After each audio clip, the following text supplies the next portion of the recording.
I'm going to start with a question that is going to sound probably too abstract or too general or broad, but then I'm going to dial it down to something that is actually very concrete and hopefully helpful and useful for you.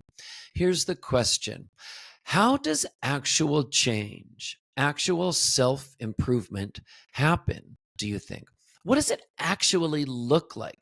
When does it happen? Does it happen, for example, at night while someone is sleeping? Does it happen, I don't know, during the day? Is it a huge epiphany moment someone has? Is it a big sort of event that happens? Are there magical moments? Are there big events in a person's life? And that is when the person changes. That's what kickstarts the whole trajectory towards change.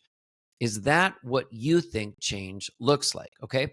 Obviously, these are some big psychological questions, but they are important because they relate to what you're telling yourself. Any one of us has any number of things that we probably would like to change about ourselves, maybe improve. For some people, maybe it's, let's say, an anger management problem. For another person, maybe it's their eating behavior and they feel like they're overeating. For another person, maybe they feel like they kind of struggle with low self esteem and they want to improve their self esteem. Maybe for some, they want to improve the quality of their marriage. They feel like their marriage isn't what they want it to be. Okay. These are all areas that need improvement. And the question is, what do you think is going to actually be the thing that brings about the change? All right.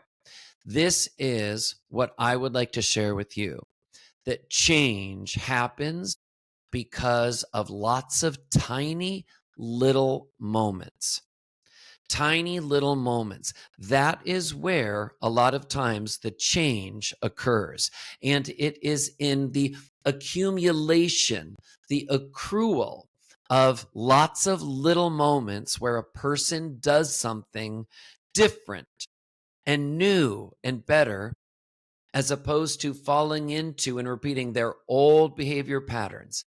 It is in those accumulated moments of doing something new and better that actual change, the seeds of change start, and that a person starts to more automatically engage in the healthier behaviors, the behaviors that match with what they want, with the goals for improvement that they have.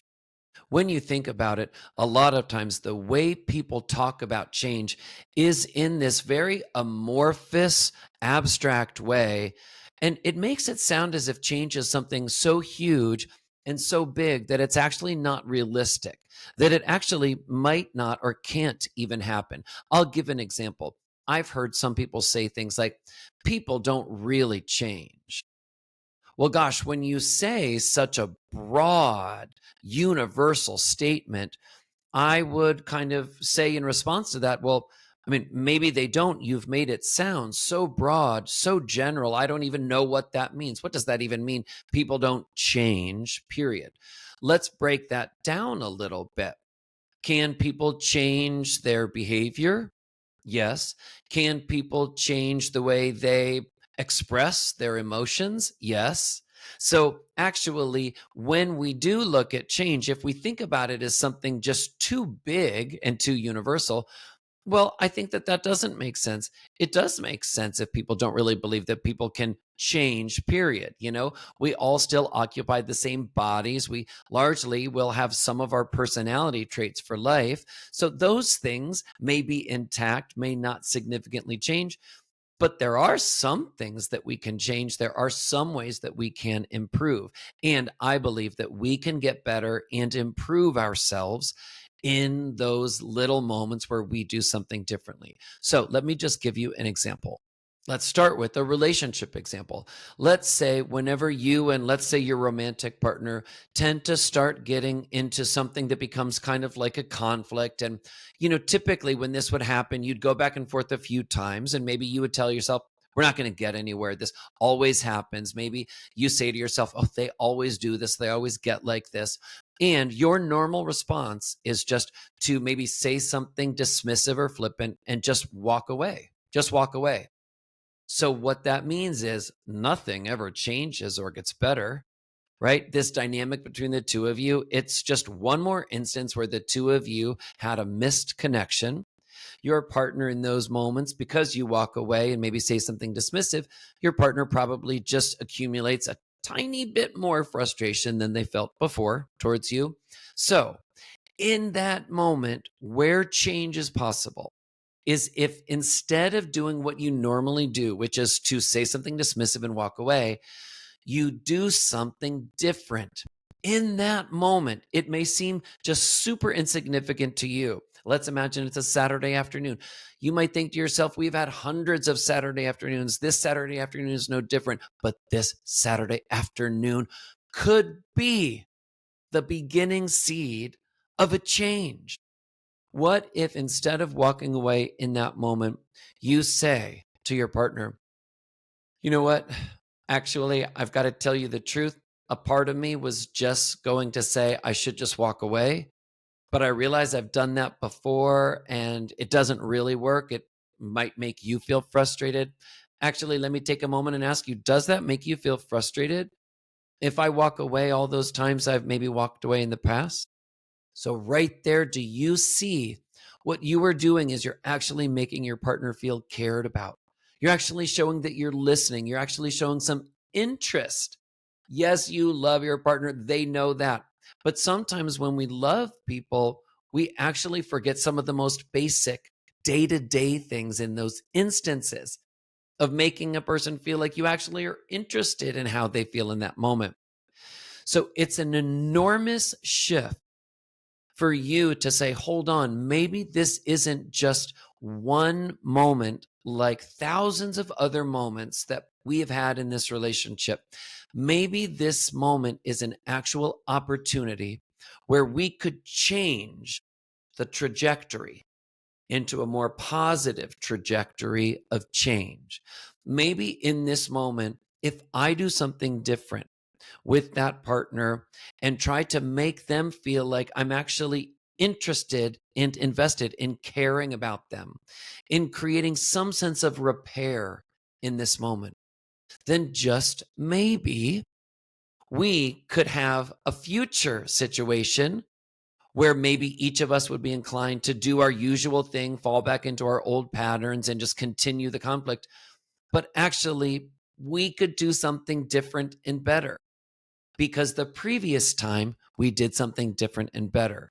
So, see, there can be a domino effect of positive interactions where in the past you may have done something negative, but instead you're now doing something positive. There is a cascade effect that can happen, a positive contagion effect that can happen when you change your patterns in those little moments. So that's one example. But relationships are just one component of life. There are so many different components of our lives that are required to be intact and in balance for us to feel good, for us to feel positive, for true well being.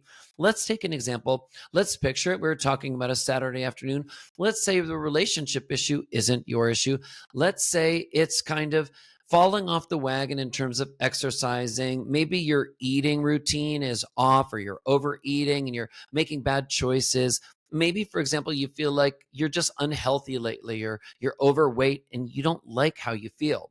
All right, let's imagine you head towards the refrigerator Saturday afternoon to eat or drink something that isn't going to be great for you. And you know that. You open the refrigerator door, okay? And in this moment, you have had thousands of other moments like this at that refrigerator door. The question is, in that moment, in that tiny little moment, do you do what you usually do in the past? Or do you say, this time I am going to have a behavior shift? All right. Let's imagine instead of going to reach for that item in the refrigerator that's not good for you, even though you're so tempted because, on some level it would be gratifying. It would feel good in the moment. In that moment later, it won't feel good. And later, you won't feel good about yourself because you just continue doing the same things that made you feel bad before. So In this moment, you close the refrigerator door. But here's the thing, not only do you not take that item in the refrigerator, right? Which can kind of make you feel deprived, right? It can make you feel like this deprivation mindset, like I'm not giving myself this chance to feel good in that way, even though you know it's not good for you. It's not good to feel deprived. So, what do you do instead? You close the refrigerator door and then engage in a new, different substitute behavior. Here's an example. You go and let's just imagine you put on some running shoes and you say, I'm going to go for a walk, or I'm going to go for a run, or when was the last time I got on my bike? And maybe do a 5-minute bike ride. But you get the point. Not just not doing a behavior like you did before and depriving yourself, but also engaging in a substitute behavior, a replacement behavior that is positive.